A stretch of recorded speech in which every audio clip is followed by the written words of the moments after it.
Olá, de novo. Estamos nesta terceira aula sobre liderança cristã. Como vocês lembram, temos tratado, temos abordado até agora dois temas importantes. Como ser uma liderança cristã em um ambiente adverso. E na aula passada nós focamos em 7 chaves para poder desenvolver o exercício da autoridade de forma eficaz e, sobretudo, enmarcada em valores cristãos. A autoridade como um serviço especificamente para o bem dos demais, com este enfoque cristão que está mesmo nos mandatos que nosso Senhor Jesus tem feito para nós. Bem, hoje, vocês, depois de escutar tudo isto, vocês poderiam pensar, mas isto é possível? É possível realmente incidir no ambiente social, ocupar espaços de poder importantes e se conduzir como uma liderança, um líder cristão?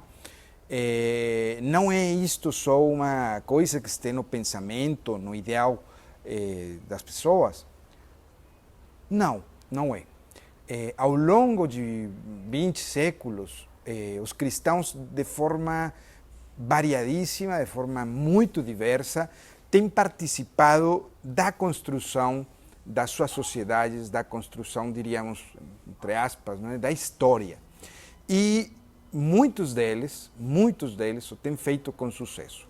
De fato, foi construída uma civilização cristã que lá para o final do século V, VI, estava profundamente, digamos, impregnada de valores cristãos. A economia, as leis, a educação, etc. A cultura propriamente dito. Hoje eu vou apresentar para você 3 exemplos, evidentemente mais recentes, onde você vai ver de forma muito rápida e sucinta, evidentemente, como alguns cristãos, nunca sino um grupo de cristãos, conseguiram incidir de forma eficaz no seu entorno. Neste caso, são 3 casos políticos, mas que têm uma incidência social muito importante. O primeiro caso é o que se refere à fundação do que hoje é a União Europeia, né? Por volta de 1952, nos anos 50, começou a trabalhar-se, depois da Segunda Guerra Mundial, uma ideia que para esse momento era absolutamente absurda, era descabida, que era a criação de uma comunidade europeia. Este continente acabava de passar por uma guerra muito difícil, muito cruenta, muito digamos, violenta, sangrenta, onde os povos francês e alemão, sobretudo, ficaram fortemente enemistados. Só que alguns cristãos que nesse momento haviam ficado ao frente, após a Segunda Guerra Mundial, ao frente dos seus governos, ou insertados nos seus governos, começaram a olhar na Alemanha, na França e na Itália a necessidade de vencer o medo do outro, vencer o medo, sobretudo, de acolher aos alemães para construir juntos. Nesse momento, a Alemanha vivia uma situação muito difícil porque aqueles que estavam ao frente do governo eram vistos com desconfiança, apesar deles próprios haver sofrido sob o autoritarismo e a ditadura desumana do nazismo. Estes sobreviventes, eram vistos também com desconfiança pela comunidade política do continente. E houve uma intuição que foi desenvolvida, sobretudo, pelo ministro de Relações Exteriores da França, Robert Schuman, de que era necessário, para vencer esse medo, para que os alemães não ficaram marginados no curso da história, para que não se afundara essa nação e para poder construir juntos, sem medo, porque de qualquer jeito estariam convivendo no mesmo espaço continental, houve a intuição de fazer algo em comum, algo juntos. Esse algo juntos que sonhava Robert Schuman era precisamente uma União Europeia. Você pode dizer, ora, mas a União Europeia que hoje temos é nefasta em muitos aspectos para os próprios europeus. Como que um cristão, neste caso Schuman, foi idealizador disso? Bom, ele foi o idealizador desta comunidade inicial que estava profundamente arraigada em valores e em princípios cristãos. De fato, se você vê o símbolo da União Europeia, é um círculo de estrelas num fundo azul. Esse fundo azul significava, era o color mariano, que nesse então havia uma devoção muito forte por Maria, entre os cristãos católicos, e Schuman era um deles, da União Europeia, e a coroa de estrelas era precisamente uma coroa, o círculo de estrelas, perdão, não era um círculo só, sino uma coroa de estrelas colocada também em Maria. Mas este aspecto, que poderia parecer só anecdótico, reflete algo mais profundo. Esto mais profundo é o quê? Os princípios de bem comum, respeito à dignidade da pessoa humana, solidariedade, subsidiariedade, que fundaram a União Europeia como uma sociedade de homens livres, unidos por um destino comum e por uma cultura cristã que era partilhada e vivida por todos.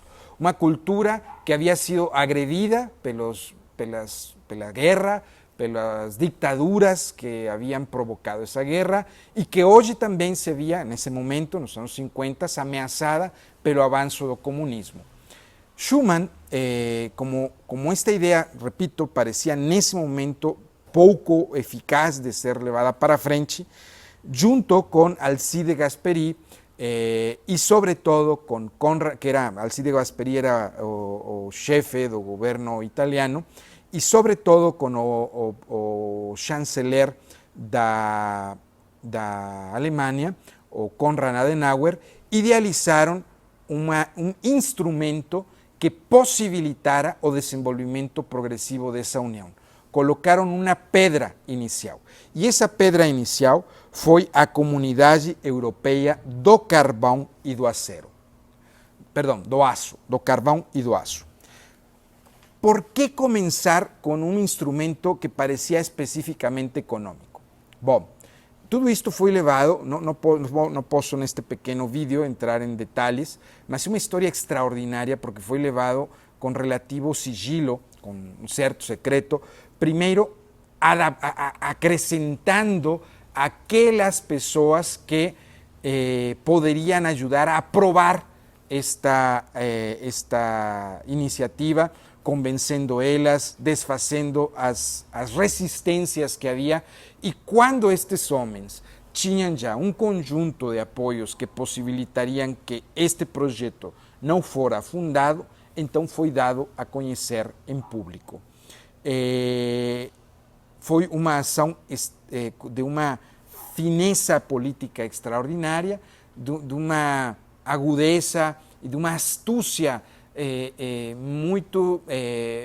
muito bem evidenciada neste trabalho de Schuman, sobretudo, de Jean Monnet, outro cristão, de Adenauer, e possibilitaram que houvera a fundação desta comunidade europeia do aço e do carvão. Por que uma comunidade do aço e do carvão? Quais são o que estava em ameaça na Europa nesse momento era que a possibilidade de uma guerra posterior que havia sido vivida, havia sido vivenciada com muita dor em carne própria alguns anos atrás, havia terminado apenas de ser de ser terminada uma guerra, e agora estavam neste processo, digamos, de sarar. O que havia que se fazer? Qual era o aspecto essencial que havia que que se atender, que não houvera mais possibilidade de uma conflagração continental, de uma guerra continental. E então, estes homens pensaram, o que temos que fazer? Bom, para haver guerra, tem que haver armas. E para haver armas, se precisa de energia, e a energia se produz com carvão, e se precisa de aço. O que faremos então? Colocaremos o carvão e o aço de forma solidária, sua produção será colocada de forma solidária, em conjunto, e assim evitaremos qualquer possibilidade de que um país, qualquer um dos países da União Europeia que se some a esta comunidade, possa por si própria desenvolver armas sem o conhecimento dos demais. De alguma forma, estavam colocando as bases concretas, específicas, de um tratado de paz, sem falar deste jeito, oferecendo um instrumento pragmático, atraente às diversas nações, porque também haveria o comércio da União como um todo com os Estados Unidos. Esta jogada magistral foi feita por 3 cristãos, que para desenhar isto, se fundaram precisamente naqueles valores que bebiam do Evangelho. A solidariedade, o valor da fraternidade verdadeira, fundada em que todos somos filhos de Deus, com a dignidade que deve ser respeitada sob qualquer condição, da subsidiariedade, porque não era um tratado, como hoje é a União Europeia, que subjugava as autoridades locais, muito pelo contrário, se cedia só uma parcela de autonomia local nesses pontos específicos para um bem maior, que era poder garantir a paz. Então existia o respeito ao princípio de subsidiariedade. Isto foi feito por 3 cristãos, sobretudo Robert Schuman, Konrad Adenauer e Alcide Gasperi. Um segundo exemplo muito mais cercano a nós é a fundação da Liga Eleitoral Católica, que aqui no nosso país, em Brasil, se fundou para precisamente poder entrar os católicos que viviam sob um governo autoritário de Getúlio Vargas, poder do Estado Novo, não é? Poder vivenciar ou garantir uma participação efetiva no âmbito público, sobretudo, repito, porque o ambiente era adverso e porque estava no horizonte a criação, o desenvolvimento de uma nova Constituição, a Constituição que conhecemos de 34. Quando o Cristo Rei e Redentor, que foi colocado no Rio de Janeiro, no Corcovado, foi inaugurado em 31, houve uma grande convocação de católicos de todo o país que se reuniram durante uma semana antes para um congresso muito importante onde se falava sobre como tornar nossa sociedade brasileira uma sociedade especificamente cristã. Neste período de uma semana, as discussões, as coisas que se trabalharam, os acordos que se fizeram em conjunto foram muito importantes porque permitiram por primeira vez uma articulação de católicos através, sobretudo, do Centro Dom Vital no país. E aqui surgiu por primeira vez a ideia de poder ter uma incidência nas eleições, nas seguintes eleições que aconteceram, Vargas convocou elas para 1933. A grande ideia destes homens, então, foi criar uma liga eleitoral que pudera ter uma agenda mínima. Por incrível que pareça, esta liga não tinha objetivos maximalistas que disseram o que queremos é a imposição, o desenvolvimento, a criação do Estado católico no Brasil para que seja assim, e a democracia é um instrumento mau, desenvolvido, mas nós não podemos participar de forma plena. Não, ao contrário, se via dentro daquele ambiente autoritário, tão difícil que estavam vivendo, se viam aquelas eleições de forma realista como uma oportunidade de eficazmente incidir, sobretudo em uma Constituição que ia definir o caminho da pátria durante as seguintes décadas. Se decidiram apostar sobre isto e o fizeram de forma muito astuta, muito inteligente, através de uma agenda mínima. O que dizia esta agenda mínima? Olhem, eles desenvolveram alguns pontos que deveriam ser abrazados, apoyados, postulados, cristãos, que deveriam ser apoyados por qualquer candidato que a Liga sustentara. Entre outros estava, número 1, eram 10 pontos, não vou ler todos aqui, vou colocar um link para vocês depois poder ler a detalhe e também esta história, quem quiser aprofundar. O primeiro ponto que eles conseguiram era a promulgação da Constituição em nome de Deus. O segundo, a defesa da indissolubilidade do laço matrimonial, com assistência às famílias numerosas e o reconhecimento dos efeitos civis do casamento religioso. 3. A incorporação legal do ensino religioso facultativo nos programas de escolas primárias, secundárias e normais da União, dos estados e municípios. 4. A regulamentação da assistência religiosa facultativa às classes armadas, que não acontecia. Lembremos que as classes armadas tinham uma forte incidência da maçonaria e do positivismo, das prisões e dos hospitais. 5. A liberdade de sindicalização, sindicatos livres. Sim, nem sempre os sindicatos foram de esquerda. De modo que os sindicatos católicos legalmente organizados tenham as mesmas garantias que os demais sindicatos. 6. O reconhecimento dos serviços eclesiásticos e da assistência espiritual às forças armadas e às populações civis como equivalente ao serviço militar, etc. São até 10 pontos. O último ponto era o combate a qualquer legislação que contrarie expressa ou implicitamente os princípios fundamentais da doutrina católica. Resultado de todo este projeto foi um sinfim de candidatos que abraçaram realmente de coração estes princípios, lutaram durante a Constituinte, foram eleitos muitos deles,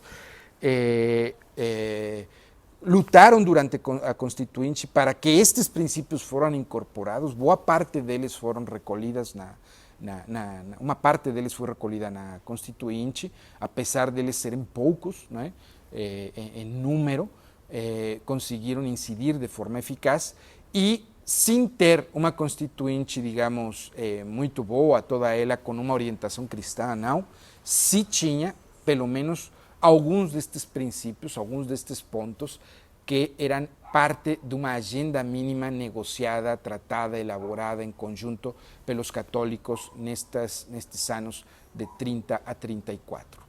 Isto foi bem sucedido. Para finalizar, eu coloco um exemplo muito mais rápido, porque vocês todos conhecem, muito mais cercano a nós, que aconteceu precisamente de 2015 a 2017. Durante esta época, o governo federal, que então estava à frente do nosso país, desenvolveu ou quis impor a perspectiva ideológica de gênero através do primeiro o Plano Nacional de Educação e depois os planos municipais e estaduais de educação.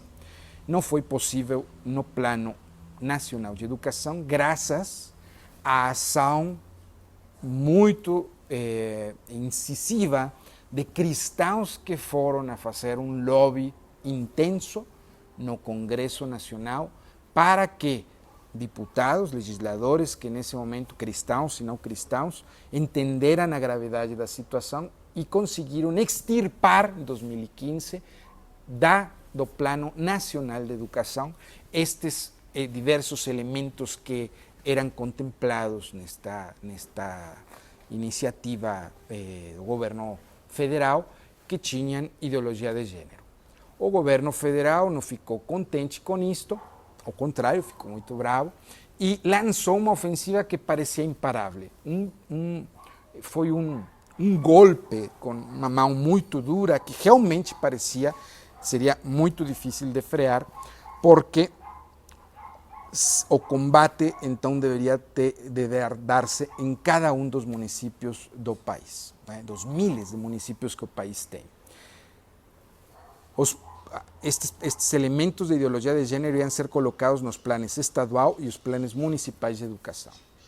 Depois de que os cristãos perceberam a grande ameaça que tinham, eles conseguiram se articular de forma muito eficaz, de forma, digamos, capilar, em milhares de municípios do Brasil.